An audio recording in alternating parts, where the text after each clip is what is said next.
Now, after the disaster of those sleeves, it was time to get to something a little more, or equally annoying, hemming the shirt.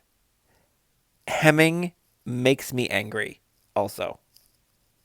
But that's okay, because a friend of mine told me about a different way of hemming that I'd never done before. Let's take a look.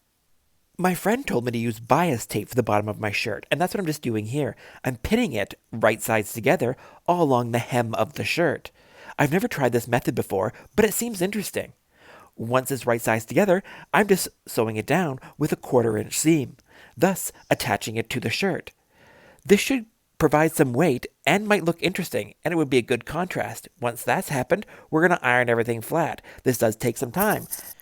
Once it's ironed flat, we're going to fold it over and pin. That's right, more pins, my favorite. So I'm pinning everything down to make sure it's all nice and flat. And this is what I have ended up with. I actually like the contrast of the bias tape on the bottom. I think this is kind of fun. And then once we've done that, we're going to stitch it down. I did 2 layers of stitching. You could probably do one, but I like to have everything nice and secure. Here I am removing all the pins, making sure that the top stitching is nice and neat.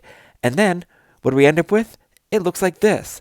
A nice bias tape pen that lays nice and flat and gives a little contrast to the bottom. What do you think about this method of hemming a shirt? Let me know below.